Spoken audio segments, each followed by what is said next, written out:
को फील करना चाहेंगे आप? प्रिया ने पूछा। हम कैसे? आहान ने प्रिया की आंखों में शरारत देखी और उसमें शामिल हो गया। अपनी मुट्ठी का इस्तेमाल करो और इस बोरी पर जोर से मारो, आपको पता चल जाएगा कि इस बोरी का फील कैसा है। पहले तो प्रिया को थोड़ा बुरा लगा, पर फिर बाद में उसने मुस्कुराते हुए आहान से ये बात कही। अच्छा, इतना आसान है? आहान समझ गया था कि प्रिया उसे बेवकूफ बनाना चाहती थी। वो एक लोहे से भरी बोरी थी, अगर कोई भी इंसान उसे पूरे जोर से मारता तो उसकी कलाई जरूर टूट जाती। हाँ, प्रिया ने कहा। ठीक है, फिर मैं कोशिश करता हूँ, आहान ने जवाब दिया। यस अंकल, आप कर सकते हैं, प्रिया ने खिलखिलाते हुए कहा। वो जानती थी कि आहान जब उस बोरे को मुक्का मारेगा तो उसके हाथ पर बहुत जोर से चोट आएगी और वो दर्द में चिल्लाने लगेगा। आहान उस बोरे के सामने गया और उसे मुक्का मारने के लिए तैयार हुए तभी। रुको, प्रिया चिल्लाई। आहान सोचने लगा था कि इस लड़की की प्रॉब्लम क्या है। अंकल, आपकी पोजीशन सही नहीं है। इतना कहकर प्रिया ने आहान की पोजीशन सही करने में उसकी मदद की। अंकल, इस बोरी को पंच करने के लिए आपको अपनी कमर का जोर लगाना पड़ेगा, इसलिए पहले अपनी कमर स्टिफ कीजिए। अगर ऐसे खड़े हुए तो आप सही से पंच नहीं कर पाएंगे।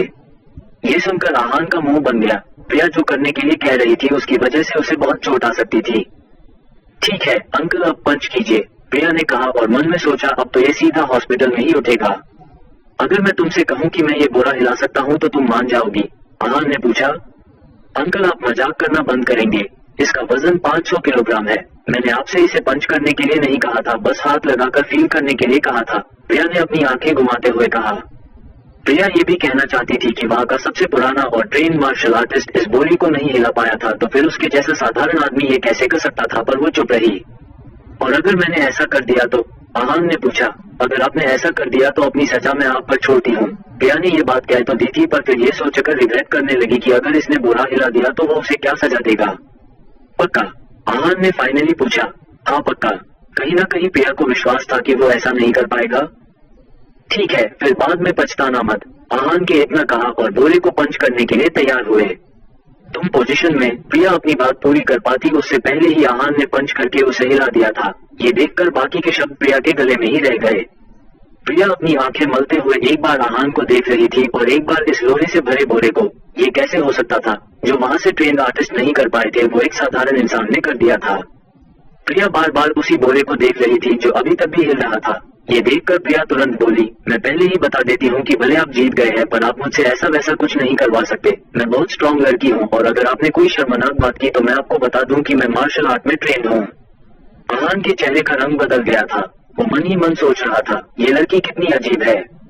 उसे इस तरह चुप देखकर प्रिया को लगा कि वो उससे डर गया था। उसने आहान से पूछा, अंकल क्या आप मार्शल आर्ट जानते हैं? उसे उम्मीद नहीं थी कि वो अपने आप को उसके पापा से भी छुपा सकता था। सबसे पहले तो तुम मुझे अंकल बोलना बंद करो, मैं सिर्फ 25 साल का हूँ। आहान ने फाइनली अपने मन की बात की।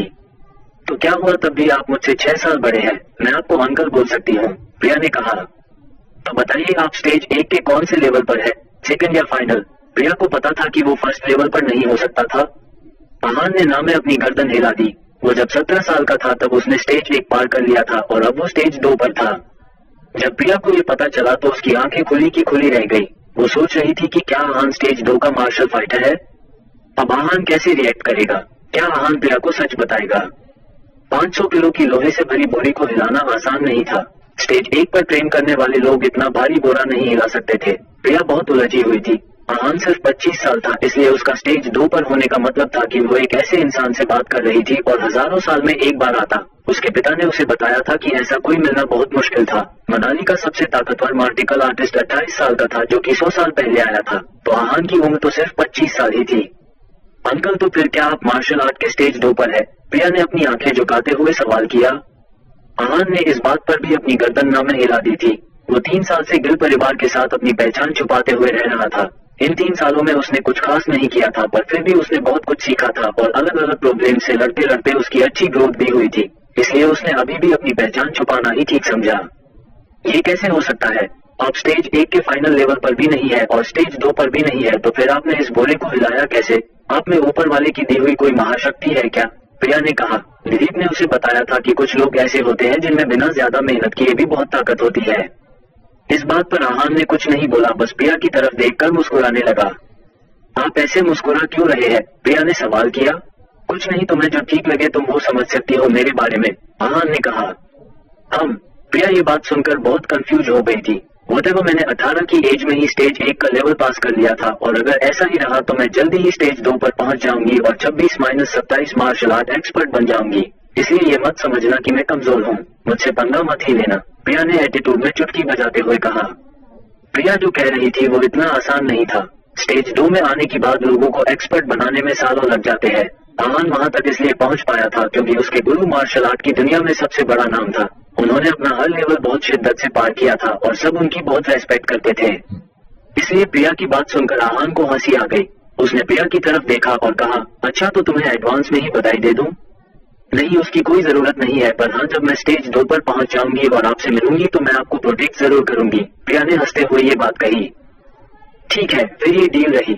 आहान इतना बोलते हुए हाथ मिलाने के लिए अपना हाथ आगे बढ़ाया। इस बात पर प्रिया को थोड़ी सी शर्म आ गई, पर फिर भी उसने आहान से हाथ मिलाया। ठीक है, अब जब हमारे बीच ये डील हो चुकी है तो अब क्या मैं आपसे कुछ मांग सकती हूँ? प्रिया ने पूछा। प्रिया ने सोचा कि आहान बहुत स्ट्रांग है, अगर वो उनकी तरफ से क्लब ऑफ माँ के लोगों से गैम्बलर फाइट में हिस्सा ले तो वो जीत सकते हैं। आहान में ताकत तो वो उसने 500 किलो के लोहे के बोरे को हिलाकर साबित कर दिया था। आहान सोच में पड़ गया, क्या उसे भी अब प्रिया के लिए कुछ करना पड़ेगा? उसने इसी कंफ्यूजन में प्रिया से पूछा, अच्छा बताओ क्या चाहिए तुम्हें? ज्यादा कुछ बड़ा नहीं, अभी यहाँ फाइटिंग हॉल में किंग कोंग क्लब और क्लब ऑफ माँ के स्टूडेंट्स के बीच में गैम्बलर फाइट होने वाली है, तो क्यों ना आप किंग कोंग क्लब की तरफ से फाइट में हिस्सा ले, प्रिया ने अपनी चुलबुली आवाज में कहा। और अगर मैं हार गया तो? आहान प्रिया की बात के लिए तुरंत नहीं माना, उल्टा उससे सवाल करने लगा। हार गए तो हार गए, इसमें कौन सी बड़ी बात है? किंग कोंग क्लब वैसे भी हारने ही वाला है, अगर आप खेलेंगे तो शायद थोड़ा काम बुरी तरह हारे, प्रिया ने कहा। ये सुनकर आहान मुस्कुराने लगा। किंग कोंग क्लब के मेंबर्स को भरोसा था कि वो आज नहीं जीत पाएंगे। ठीक है, फिर मैं किंग कोंग क्लब की तरफ से फाइट करूंगा, आहान ने